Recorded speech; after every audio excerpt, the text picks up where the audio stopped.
Bonjour, je suis maître Cédric Pongbalé, ceinture noire, deuxième dan et capitaine de l'équipe nationale de Nambudu RCA. En fait, j'ai débuté le Nambudu très tôt, à l'âge de 14 ans, donc après avoir parcouru plusieurs disciplines, notamment le karaté et le taekwondo. C'est après que je me suis dirigé vers le Nambudu. Donc je suis dans le Nambudu depuis plus d'une quinzaine d'années déjà. Au fait, dans le Nambudu, sur le plan national, donc j'ai évolué, j'ai eu un parcours atypique, donc j'ai évolué jusqu'à jusqu'à la ceinture marron en 2005. Et donc j'avais eu ma ceinture noire au Sénégal. Donc après, j'étais dans l'équipe nationale sénégalaise et après je suis reparti au pays et j'ai continué. Et donc j'ai participé, c'est ma troisième CAN que je participe aujourd'hui. Avant de faire le Nambudu, j'ai fait d'abord le karaté et le taekwondo. Donc ce qui fait que j'ai les bases de ces disciplines-là. Et avec le Nambudu, c'est un plus parce qu'au-delà de l'aspect physique, le coup de pied, et à l'aspect énergie, l'aspect travail interne que nous faisons dans le Nambudu. Donc le Nambudu, c'est une technique complète qui permet à tout le corps de pouvoir travailler. Donc c'est ça que j'ai aimé dans le Nambudu et c'est ça qui me permet de continuer jusqu'à aujourd'hui. Au fait, la difficulté avec le Nambudu, c'est qu'il faut déjà avoir une salle, il faut avoir les protections si vous voulez faire les combats. Et voilà, c'est tout ce qu'il faut et naturellement le kimono. Donc à part ces deux aspects-là, il n'y a plus de contraintes pour faire le Nambudu. Les grands moments que j'ai eus naturellement, ce sont les Coupes d'Afrique et les Coupes CEMAC. Et comme je vous ai dit, à chaque fois que je participe, à chaque compétition, je prends souvent des médailles. Donc je pense que pour la première CAN, j'avais pris la médaille de bronze. Et la deuxième CAN, j'avais pris la médaille bronze aussi. Et là, la troisième CAN qui va suivre. Et pour la Coupe CEMAC, j'ai été, je crois, 2 fois médaille d'or. Voilà, durant ces compétitions-là. Je pense que le Nambudu en Afrique est en progression. En termes d'organisation, les choses évoluent très bien. Je pense qu'en 2015, on avait commencé la première CAN. Ce n'était pas à ce niveau.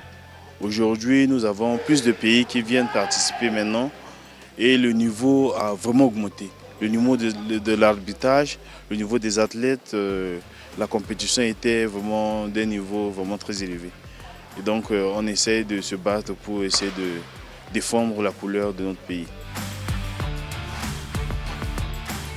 Au fait, sur le continent, la difficulté, c'est que les gouvernements de chaque pays n'ont pas encore pris la mesure de pouvoir financer le Nambudu comme les autres disciplines.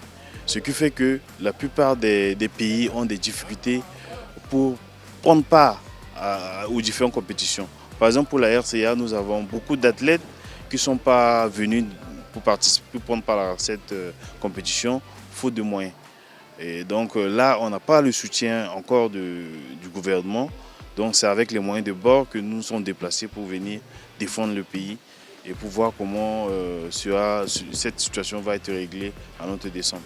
Donc voilà, donc la difficulté aujourd'hui dans le développement de Nambudu, c'est le soutien du gouvernement. Donc si le gouvernement essaie de soutenir les Nambuduka, je pense que les choses vont aller à un niveau où nous voulons. Et effectivement, comme je vous ai dit, c'est un sport de combat. Donc le tatami, c'est une deuxième phase avec les chutes. Mais sans les tatamis aussi, on peut travailler. Tout compte fait, ce n'est pas tous les jours que nous faisons les chutes. Nous avons le plus souvent 3 séances par semaine. Et parmi les 3 séances, il y a 2 séances réservées pour les chutes. Donc l'autre séance, c'est réservé pour les 2 techniques. Au fait, la première personne qui m'a inspiré dans la discipline des arts martiaux, c'est déjà mon maître, le maître Dota Florentin, qui est quatrième dan depuis 2005. Donc c'est lui qui nous a donné ces valeurs-là des arts martiaux. Et ce qui fait que quand vous voyez la République centrafricaine, nous quand on vient en compétition, on fait des techniques propres on fait des techniques comme on nous a montré, comme le créateur nous a montré. Donc nous faisons les choses dans les règles de l'art et c'est ça qui fait la fierté de la RCA dans les différentes compétitions. Les projets d'avenir, déjà c'est ma dernière compétition en tant qu'athlète. Là je vais migrer au niveau de l'arbitrage parce que là je viens de terminer un combat en équipe et là j'ai eu une blessure, une rupture de ligament croisé.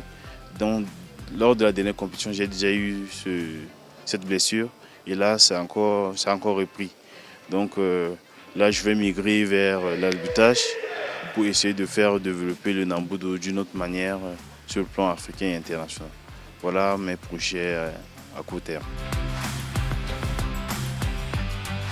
Le message que je peux passer aux autres sportifs, c'est que au niveau de Nambudo, il y a beaucoup de valeurs que les autres peuvent s'inspirer. Parce que le Nambudo, ça se pratique à tout âge. Donc à partir de 5 ans jusqu'à peut-être 100 ans, je pourrais dire. Et donc le Nambudo, même pour les handicapés, il y a des katas respiratoires et tu n'as pas besoin de pouvoir faire des mouvements physiques pour le faire. Et c'est souvent un travail interne. Et donc, au-delà des disciplines que vous faites, vous pouvez faire aussi le Nambudo parce qu'il y a les techniques de yoga qui permettent de faire un développement interne et qui permet d'ouvrir l'esprit et maintenir le corps en bonne santé.